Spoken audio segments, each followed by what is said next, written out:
శ్రీమాత్రే నమః. నా సౌందర్యలహరి ప్రపంచానికి స్వాగతం అండి.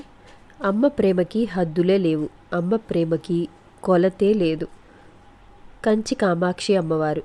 ఈ అమ్మవారి మీద అసలు ప్రేమ ఎప్పుడు మొదలైందో నాకు తెలియదు, కానీ అప్పటి నుంచి ఒక 4-5 సంవత్సరాల నుంచి అనుకుంటా ఎప్పుడు అమ్మని చూడాలనే కోరిక నన్ను వదలడం లేదు.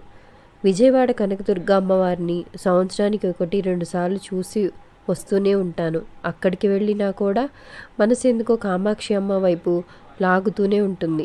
ఒక సంవత్సరం నుంచి మాత్రం ప్రతిరోజు కామాక్షి అమ్మవారికి సుప్రభాతం పెట్టి మరి, అమ్మ నిన్నెప్పుడు చూపిస్తావు, నిన్ను నేను ఎప్పుడు చూస్తాను అని ఆలోచిస్తూ ఉంటాను. నా దినచర్యలో కూడా అప్పుడప్పుడు అడుగుతూ ఉంటాను. నేను ఎక్కడ వీడియోలోనో విన్నాను, మన కర్మ కరగాలంటే కంచి కామాక్షి అమ్మవారిని చూడాలి, అక్కడికి వెళ్ళొస్తే మోక్షం ప్రాప్తిస్తుంది అని. ఇవన్నీ తెలియదు కానీ ఇవన్నీ తెలియవు, కానీ ఆవిడంటే ఎందుకు ప్రేమ ఏర్పడిందో, ఆవిడని చూడాలనే ఎంత కోరిక ఏర్పడిందో తెలియదు, కానీ ఒక 5 సంవత్సరాల నుంచి మాత్రం గట్టిగా అనుకుంటున్నాను. అస్సలు వెళ్ళలేకపోతున్నాను. 2 సంవత్సరాల క్రితం కూడా తిరుమల వెళ్ళాను, కానీ మళ్ళీ కుదరలేదు వెళ్ళడం. ఎందుకని అమ్మ నన్ను రానివ్వడం లేదు. ఇంటి దగ్గర అన్ని గుళ్ళకి వెళ్తాను, కనకదుర్గమ్మ దగ్గరికి వెళ్తాను, అమ్మ నన్ను ఎందుకు రానివ్వడం లేదు అనేది నాకు అసలు అర్థమయ్యేది కాదు. ఒక తిరుమల టికెట్స్ బుక్ అయినప్పటి నుంచి, కంచి వెళ్ళాలనే ఆలోచన వచ్చినప్పటి నుంచి ఇంకా 2 నెలలు ఉంది అని ఎదురు చూస్తున్నా. 1 నెల ముందు నుండి మాత్రం ఒక చిన్న తపస్సే చేస్తున్నాను ఆవిడ చూపు కోసం.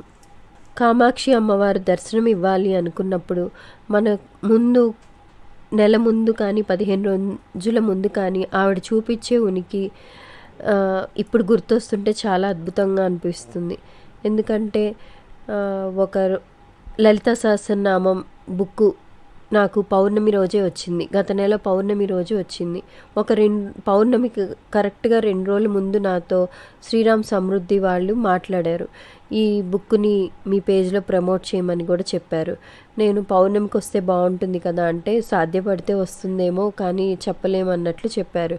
కానీ నాకు ఒకటే అనిపించింది, పౌర్ణమి రోజు లలితమ్మ వస్తే బాగుంటుంది కదా, కామాక్షి అమ్మే లలితమ్మ కదా, నేను కూడా కామాక్షి అమ్మ దగ్గరికి వెళ్తున్నాను అని అంత అనుకున్నాను. కానీ నిజంగా ఆ రోజు వస్తుందని మాత్రం ఎక్స్పెక్ట్ చేయలేదు. ఆ రోజు కరెక్ట్గా అమ్మవారు మధ్యాహ్నం పౌర్ణమి రోజు పౌర్ణమి గడియల్లో రావడం, నేను అదే బుక్లో లలిత చదవడం, ప్రమోట్ చేయడం అన్నీ జరిగాయి. చాలా సంతోషంగా అనిపించింది. తర్వాత కల్లో కూడా కామాక్షి అమ్మవారు విగ్రహం కనపడడం,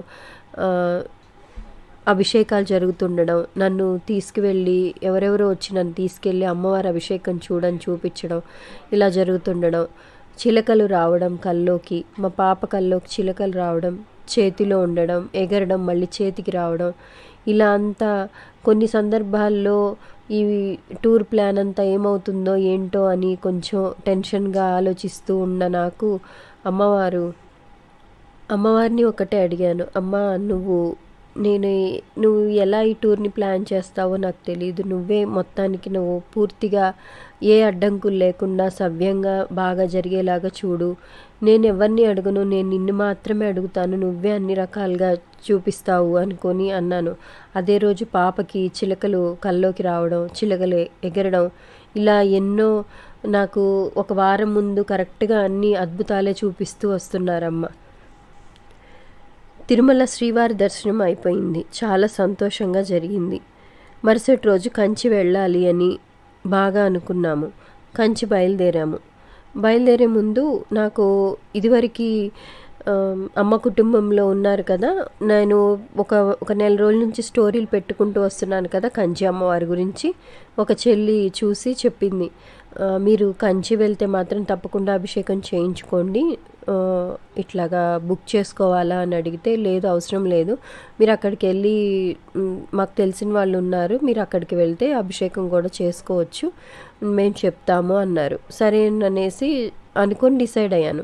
తీరా చూస్తే ఆ అమ్మాయి నాకు మెసేజ్ ఏం పెట్టిందంటే, ఆ రోజు అమ్మవారి జన్మ నక్షత్రము, అందుకని మేమేంటంటే 10 గంటలకి రీచ్ అవ్వాలి అక్కడ అమ్మవారి ఆలయానికి. అప్పుడు లేవండి, అభిషేకాలు సాయంత్రం 4 గంటల వరకు ఉంటుందంట అన్నారు.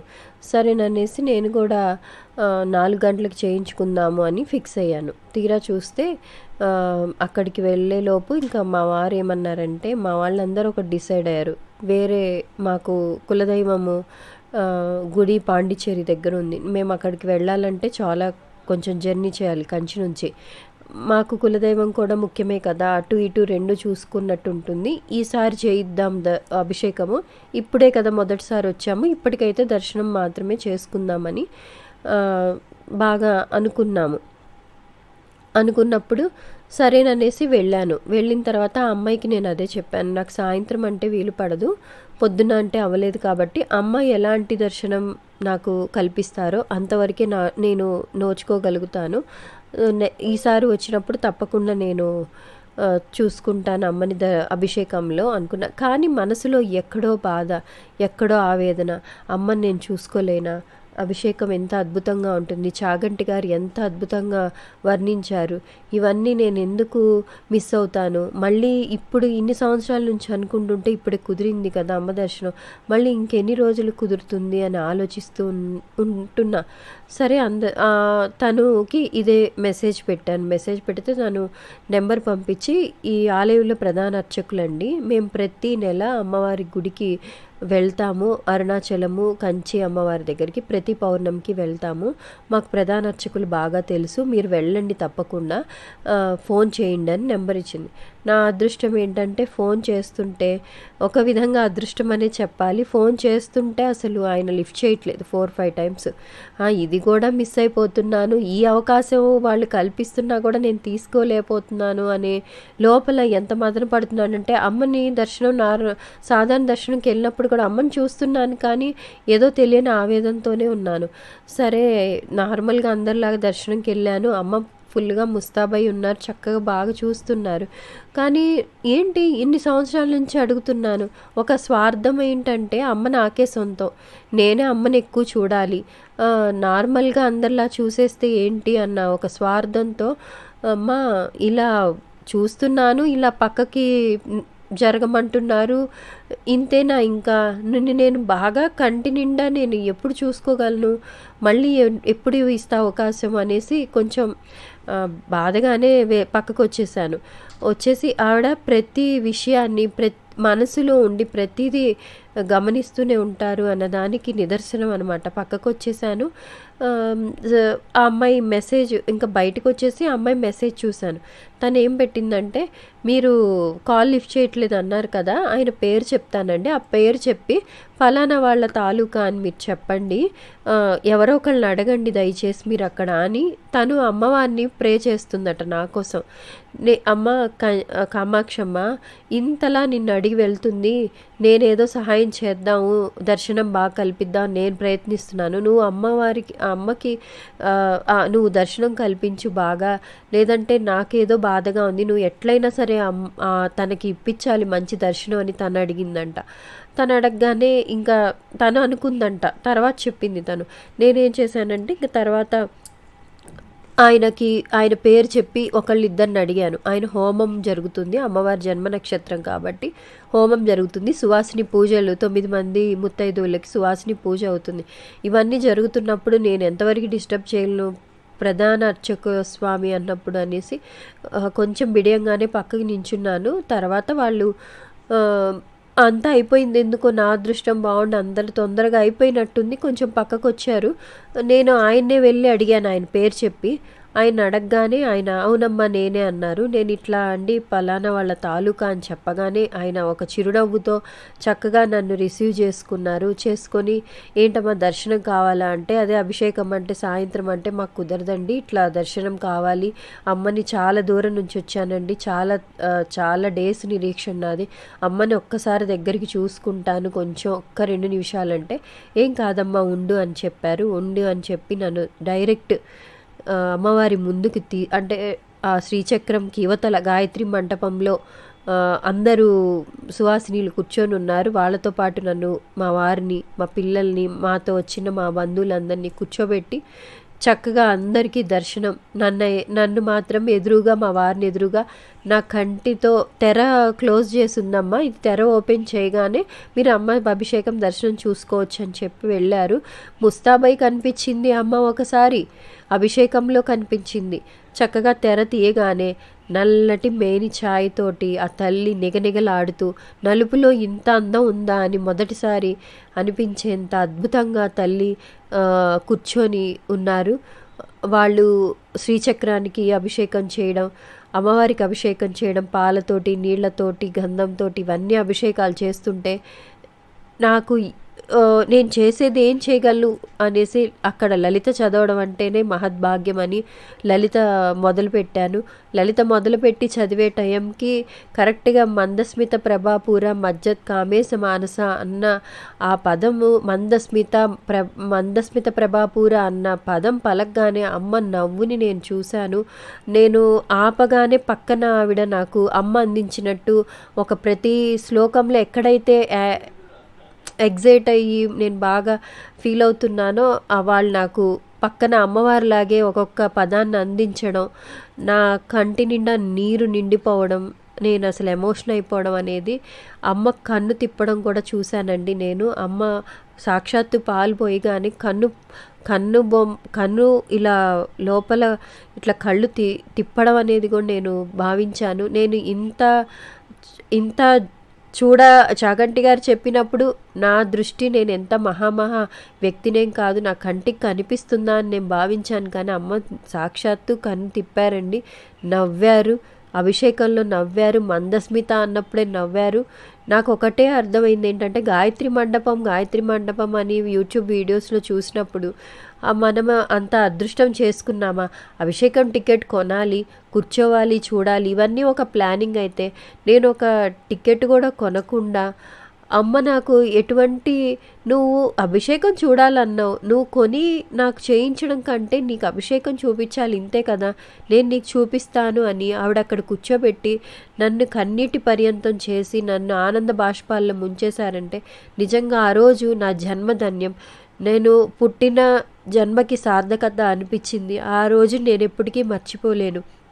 నిజంగా ఎమోషన్ అయిపోవాల్సి వస్తుందేమో అని కంట్రోల్ చేసుకోలేని, మనం ముందు నుండి ప్లానింగ్ చేసుకుంటే మేము ఇలా చూడాలనుకున్నాము అని అనుకుంటాం. కానీ నేను ఏది ప్లాన్ చేసుకోకుండా అమ్మ నాకు అక్కడ ప్రతి విషయాన్ని వింటూ అమ్మ దగ్గర పువ్వులు నాకు తెచ్చి మూర ఇచ్చారు. నేను ఒక్కొక్క శ్లోకాన్ని లలిత కానీ అనుకున్నాను అమ్మ దగ్గర కూర్చోగానే ఇది చదువుకోవాలి అని. రాజరాజేశ్వరిలో అంబా, శాంభవి, చంద్రమౌళి, రవల ఇవన్నీ చదువుకోవడం, మాణిక్య వీణ చదువుకోవడం, ఆవిడ రోజు ఫోటో ముందు ఆవిడని బతిలాడడం, నీ ముందు నేను కనపడాలి, నువ్వు నన్ను చూడాలి, నిజంగా నువ్వు నా కోసం ఎదురు చూస్తున్నావా, నేను నీ కోసం వస్తున్నాను. నేను ఒకటే చెప్పి వచ్చా, అమ్మా నా తల్లి లేదు, నాకు ఆవిడ మళ్ళీ తిరిగి కనిపిస్తే వచ్చే ఆనందం కూడా నాకేం తెలియదు, నాకు అనిపించదు. ఎందుకంటే నేను ఈ జీవితాన్ని ఇలా గడిపేస్తున్నాను. నాకు నీ దర్శనం బాగా జరిగితే నా తల్లి వచ్చి నించున్నా కూడా నాకు ఇది అంత ఆనందం ఇవ్వలేదమ్మా, నాకు నువ్వే కావాలి, నువ్వు ఒక జన్మకి ఒక తల్లి అంతే, నువ్వు జన్మకి పేగు బంధానివి, నువ్వు నీ ఏ రోజైతే ఈ మాట విన్నానో నాభిస్థానంలో మనం ఉంటాము, నాభిస్థానమే మనకి ఆ తల్లి అమ్మ ప్రేమ దక్కుతుంది అక్కడ, ప్రతి బిడ్డకి తల్లి, ప్రతి జన్మకి కామాక్షి అమ్మే అమ్మ అని విన్నాను. ఆ రోజు నుంచి అనిపించింది ఈ జన్మకి నాకు నువ్వే అమ్మవి, ప్రతి జన్మకి నువ్వే అమ్మవి, నువ్వే నాకు కావాలి అని నేను కన్నీటి పర్యంతమై ఒకరోజు అనుకొని వెళ్ళాను. ఆ తల్లి అలాగే నన్ను ఎక్కడ ఇబ్బంది పడకుండా చక్కగా అందరినీ, మా వాళ్ళందరూ ఆశ్చర్యానికి లోనయ్యేంత అద్భుతమైన ఇది ఇచ్చారు. నేను ఇన్స్టాగ్రామ్ స్టార్ట్ చేసింది కూడా అమ్మ ప్రేమ నలుగురికి తెలియాలి, ఎవరు ఇబ్బంది పడకూడదు అని నేను మొదలుపెట్టాను. కానీ ఈ ద్వారానే నేను ఇంత కొంతమందితో పరిచయం ఏర్పరచుకున్న వాళ్ళు నాకు ప్రధాన అర్చకుల ద్వారా నాకు ఇంత బాగా జరిగిందంటే ఆవిడ లీల, ఆవిడ మాయ. ఇంకా నేను మీకు ఏ విధంగా చెప్పాలో, ఆవిడని నమ్మితే ఎలా పట్టుకుంటారు అనేది.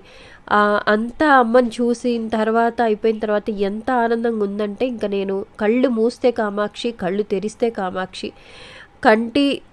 అంచు చూపు వరకు కూడా కామాక్షియే. నేను వేరేది ఆలోచించట్లేదు. నేను రోజు కొలుచుకునే కనకదుర్గమ్మ కూడా వాళ్ళిద్దరూ ఒకటే, కానీ వేరే రూపమైన నువ్వు దగ్గరుండి నడిపించు అని చెప్పి వెళ్ళా ఆ భ్రమలో. అయిపోయిన తర్వాత సుహాసినీల దగ్గరికి వెళ్ళి దండం పెట్టుకోమని చెప్పారు మా వాళ్ళు. దండం పెట్టుకొని అదే వాళ్ళకి దీవించమని అడగండి అంటే, నేను మా పాప మాతో వచ్చిన మా వదిన వాళ్ళు అందరూ వెళ్ళాము. వెళ్ళినప్పుడు వాళ్ళు దీవించేటప్పుడు సుమంగళిగా వాళ్ళు దీర్ఘ సుమంగళి భవ అని వాళ్ళకిచ్చిన సువాసిని తాంబూలంలో ఉన్న పువ్వులన్నీ నా చేతి నిండా నింపేసి అక్షింతలేశారు. మా పాపకు అలాగే చేశారు. వాళ్ళు ఒకటే, వాళ్ళ లాంగ్వేజ్లో వాళ్ళు ఒకటే చెప్పారు. ఏమని, మీరు ఇంత దూరం నుంచి వచ్చారంటున్నారంటే ఈరోజే అమ్మ మిమ్మల్ని రప్పించిందంటే జన్మ నక్షత్రం అమ్మది కాబట్టి ఇదే రోజు రప్పించారు మిమ్మల్ని. చాలా అదృష్టం ఉంటేనే ఈరోజు మాత్రమే మీరు రాగలరు అని చెప్పగానే నిజంగా ఎంత సంతోషం వేసిందంటే ఇంకా అనుభూతిని నేను అసలు మీకు మాటల్లో చెప్పలేను. నేను ఒక ప్లాన్డ్గా వెళ్ళలేదు.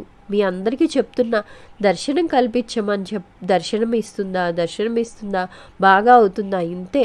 ఆవిడ విన్నారు, విని ప్రతీది వింటున్నారు, ప్రతీది చేపిస్తున్నారు.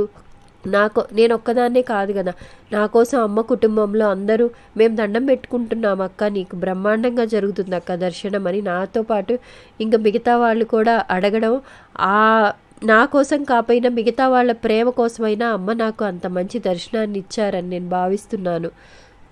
అమ్మని ఒకటే అడిగాను, అమ్మ నేను ఎవరిని, నేను మహా పూజలు చేశానా, పెద్ద పెద్ద శ్లోకాలు చెప్పేశానా, నాకేమొచ్చు, ఈ జన్మ పుణ్యమైతే కాదు, పోయిన జన్మలో ఏం చేసుకున్నానో తెలియదు. నేను ఒకటే అడిగాను, ఏమని. పరమాచార్య వారు కూర్చున్నారు, సాక్షాత్తు ఆదిశంకరాచార్యులు వాళ్ళు శ్రీచక్రం ప్రతిష్ఠించి నీ శక్తిని దాంట్లో ఇనుమడింప చేశారు కదా, ఆ కూర్చున్న దగ్గరే నేను అంతసేపు కూర్చున్నానా, ఏమీ చేయకుండానా, నేను ఒక ప్లాన్లో నేను వెళ్లకుండానే నువ్వు నన్ను అక్కడ తీసుకొచ్చి కూర్చోబెట్టావి, ఏంటి తల్లి ఇంత ప్రేమ, నేనేం చేశానమ్మా, అంత మహానుభావులు కూర్చొని ఉంటున్నారు, నీ శక్తిని చూస్తున్నారు, నువ్వు సాక్షాత్తు అక్కడ ఆ విగ్రహంలోంచి బయటకు వచ్చి కూర్చొని మాట్లాడావే, ఇలాంటివన్నీ నాకు గుర్తొచ్చేసి ఎమోషన్ అయిపోయి చాలా అద్భుతంగా అనిపించింది నాకు మాత్రం. ఒక్కసారి కూడా కలవని వాళ్ళు నా కోసం పూజారి గారితో మాట్లాడడం, ఆయన నన్ను రిసీవ్ చేసుకోవడం అంతా అమ్మ లీల. వారి కుటుంబానికి నా ధన్యవాదాలు. ఎన్ని చెప్పినా కూడా తక్కువే. ఒక తమ్ముడు ఏమన్నాడంటే, అమ్మ కుటుంబంలో మీరు తప్పకుండా కామాక్షి అమ్మవారి దర్శనానికి వెళ్తున్నారు కదక్క, వెళ్ళిన తర్వాత తప్పకుండా ఒక అద్భుతాన్ని అయితే మీరు చూస్తారు, మీకు మిరాకిల్ తప్పకుండా జరుగుతుంది అన్నారు. నేను నవ్వుకొని అనుకున్నా, నాకంటే నా మీద వీళ్ళకి నమ్మకం ఎక్కువ ఉంది అని నేను లైట్గా అనుకున్నా. తర్వాత ఇవన్నీ చూసిన తర్వాత అబ్బాయి అన్నాడు అనమాట, మీరు పోస్ట్ పెట్టే కంటే ముందే, యూట్యూబ్లో పెట్టే కంటే ముందే మీరు ఫస్ట్ నాకే షేర్ చేయాలక్క, అద్భుతం తప్పకుండా జరుగుతుందక్క అని అంత కాన్ఫిడెంట్గా చెప్పాడు. నేను ఈ పోస్ట్ పెట్టే కంటే ముందే అబ్బాయికి నేను వాయిస్ మెసేజ్ పెట్టి ఇవన్నీ చెప్పాక అబ్బాయి ఒకటే మాట అన్నాడు, ఏంటంటే మీరు వెళ్తున్నారు అంటే అక్కకి బాగా దర్శనం ఇవ్వమ్మా కామాక్షమ్మ నేను అడిగాను. అడిగినప్పుడు 2 రోజులకి ఆవిడ నాకు కల్లో కనపడి అభిషేకం జరుగుతున్నట్లు కనిపించినప్పుడు నేను ఒకటే అన్నాను, అమ్మ ఇంత బాగా కనిపిస్తున్నావు అంటే అక్కకి బాగానే దర్శనం చేయిస్తావు కదా అని. చాలా ఆనందం వేసింది. ఇంకొక మాట అన్నాడు, అక్క నువ్వు వెళ్ళి చూస్తున్నావంటే నీ ఒక్క కన్నే కాదు, నీ 2 కళ్ళే కాదక్క, అందరి అమ్మ కుటుంబంలో అందరి కళ్ళు, నా కళ్ళు అన్నీ పెట్టుకొని నువ్వు చూస్తున్నావు అక్క, అది అందుకే అమ్మ నీకు అంత బాగా కనిపించారు అని. అసలు నాకు ఆ మాటకి మళ్ళీ నా కళ్ళు చెమర్చాయి. ఇంత అడుగుతున్నారా అమ్మ అంటే, ఇంత ప్రేమ ఏర్పరుస్తున్నాను, ఏదో ఒక 100 మందికి సహాయం చెప్తే ఒక 10 మంది ఒక 5 మంది అన్న వింటారు అన్న ఆలోచనలో మొదలుపెట్టిన అమ్మ కుటుంబం చిన్న చిన్నగా వెళ్తుంది, అమ్మని నమ్ముతుంది, మీ వల్ల కొంచెం మారుతున్నాము, అమ్మ ఉందని నమ్ముతున్నాము అక్క అని చెప్తుంటే ఎందుకు నాకు మొన్న వెళ్ళినప్పుడు అర్థమైంది నాకేంటంటే, అమ్మ నాకు దగ్గరుండి అన్ని రకాలుగా ప్రతిదీ ఇంతమందిని పరిచయం చేయడానికి నాకు ఒక ఆలోచన తెప్పిస్తుంది, ఒక దారిలో నడిపిస్తుంది అని. ఆ రోజు కామాక్షి అమ్మ దర్శనం అయిపోగానే ఇంకా మా కులదైవం ఆలయానికి వెళ్ళాము. నేను ఇన్స్టాగ్రామ్లో మళ్ళీ స్టోరీ పెట్టుకున్నాను, ఆవిడ అద్భుతాలే చేస్తారు అనేసి. అనుకున్నప్పుడు మళ్ళీ ఒక తమ్ముడు అడిగారనమాట, మీరు అరుణాచలం వెళ్ళట్లేదా అండి అని. నేను అరుణాచలం కూడా వెళ్తున్నాను రేపు అనగానే ఆయన కూడా నాకు అర్చకులు తెలుసండి, మీకు నెంబర్ పంపిస్తాను, మాట్లాడుకొని డైరెక్ట్గా వెళ్ళండి అన్నారు. ఇంత పెద్ద పెద్ద పుణ్యక్షేత్రాల్లో నేనెవరో తెలీదు, నన్ను ఒక్కసారి కూడా ఎవరు చూడలేదు, మీరు వెళ్ళండి అనేంత ప్రేమ వీళ్ళకి కలిగిందంటే ఏ జన్మ పుణ్యమో నాకు అర్థం కావట్లేదు. అలాగే ఆయన దగ్గర ఫోన్ నెంబర్ తీసుకున్నాము, ఫోన్ చేశాము. ఏదో విఐపీల దర్శనం జరిగినట్టు పెద్ద పెద్ద పుణ్యక్షేత్రాల దర్శనాలు జరుగుతుంటే అసలు ఏం కావాలి ఒక్కటే ఎప్పుడూ అడుగుతా, కనకదుర్గమ్మని కానీ ఎవరినైనా, అమ్మ నేను విఐపీనని నేను అనుకోవద్దు కానీ కొంచెం ఒక్క 2 నిమిషాలు నించొని చూసుకునే అవకాశం కల్పించే స్థాయినివ్వు తల్లి అనుకుంటాను. ఆ తల్లి అంతకు మించి ఇచ్చారు. అమ్మ, మీ అమ్మేనా చేసేది, మీ అమ్మేనా నీకు అంత బాగా నిన్ను మురిపెంగా చూసుకునేది, నేను మాత్రం చూసుకోనా, నేను కల్పిస్తాను అనుకున్నారేమో నాన్న. ఆయన కూడా దగ్గరుండి చక్కగా చేయించారు అరుణాచలంలో. చక్కగా ఆయన్ని అంతసేపు చూడడం అనేంత, ఆ క్రౌడ్లో అంతసేపు చూసేంత భాగ్యం ఇచ్చిన ఆ తల్లి ఎటువంటి ప్లాన్ లేకుండా, ఒక టికెట్ లేకుండా, ఏమి లేకుండా చూడడం అనేది చాలా అద్భుతమైన దర్శనాలు. ఆయన దగ్గర అడుగు పెట్టగానే మనసు పెట్టి మనం అమ్మ ఉన్నారు అని నమ్మితే అమ్మ ప్రతి విషయంలో మనతో పాటు ఉండి నడిపిస్తూనే ఉంటారు. నమ్ముతూనే ఉండండి మీరు కూడా. కొన్ని అద్భుతాలు జరగట్లేదు, మహిమ కనపడట్లేదంటే మనం ముందుకు వెళ్ళే కొద్దీ అమ్మ చూపిస్తూ ఉంటారు. అది గ్రహించగలిగే శక్తి మనకి రావాలి, అంతకు మించి ఏమీ ఉండదు. ఆ గ్రహించే శక్తి కూడా ఆవిడే ఇస్తారు. పూర్తిగా ఆవిడ ఉంది అని నమ్మండి, కర్మ ఫలితాన్ని అనుభవిస్తూ ఆవిడ ఉందని నమ్మండి. ప్రతి విషయాన్ని, కష్టాన్ని, ప్రతిదాన్ని కర్మతో పోల్చుకొని తొందరగా క్లియర్ అయిపోతుంది, కష్టం వస్తేనే కర్మ కరిగిపోతుందని భావించినప్పుడు అమ్మ మన దగ్గరే ఉండి ప్రతి విషయాన్ని నడిపిస్తారు. ఇటువంటి అద్భుతాలే చేయిస్తారని మళ్ళీ మళ్ళీ మళ్ళీ రుజువు చేస్తూనే ఉన్నారు అమ్మ నా విషయంలో.